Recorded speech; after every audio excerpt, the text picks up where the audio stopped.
Hi, my name is Tabitha Walton, and I'll be speaking with you briefly on how to cope with your asthmas. If you or someone you may know suffer from asthma or have asthma attacks or have tightness of the lungs, I will give you different tips on how to treat your asthma symptoms and also show you the different type of medications that you can take to help open your airways if you ever experience shortness of breath or have an asthma attack. Asthma attacks is also known as something called exacerbation. Exacerbation is when you have tightness of your chest and your lungs tend to close. Your lungs will close up. You will have to take something called a nebulizer medication to open up your airways so that your airways are open enough to get air through there so that you can breathe. Asthma is a chronic or long-term disease that inflames and narrows your lungs. Asthma is a disease that cannot be cured but can be treated with different types of medications. Some days you may not have some symptoms, but depending on the weather, some days you may have symptoms. Asthma is also can also be controlled, with different type of medications that will help with your asthma and your allergy symptoms. So sometimes asthma, allergy, and eczema can go hand in hand together because you may take some eczema medications that will help with your asthma, or you may take asthma medications that may help with your allergy. So those are all three things that go hand in hand when you're dealing with asthma. Now I'm going to give you some tips on how to cope with your asthma. I'm going to give you different tips on things that you should do for you to be familiar with if you ever happen to have an asthma attack, or if you're around someone who has an asthma attack. They should always make sure they have everything that they need. Carry your asthma inhalers with you at all times. You never know when you may need it, so that you can always get that airways open up immediately as soon as you have shortness of breath. You also need to be familiar and have an asthma action plan. An asthma action plan is a written outline and that details for you what you should do in the event that you have an asthma attack.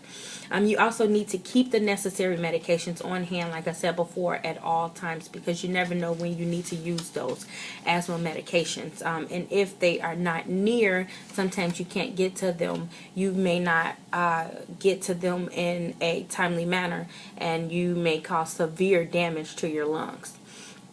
Assist an asthmatic children with monitoring their asthma.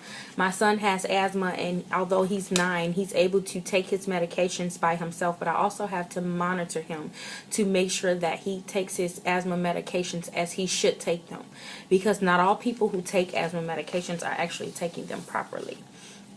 You also good tips to do also to avoid from having asthma attacks as well is to make sure that your house and things like that is free of dust and mold, because sometimes that can trigger your asthma symptoms as well. And also maintaining a healthy weight. Sometimes people who tend to be obese have more trouble breathing, which can cause their asthma symptoms to flare up too. So also maintaining your weight is a very good healthy tip to control your asthma. And take precautions when you exercise. You should not overexert yourself when you're exercising.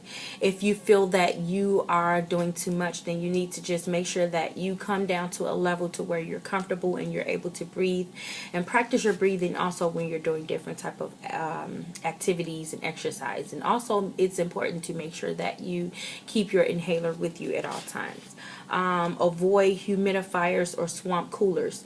If your loved ones with asthma is sensitive to dust mites or mold, avoid introducing them to moisture. Moisture can also be something that people don't understand can trigger your asthma as well, like moisture within your home. Indoor humidity should always be between 30 and 50%.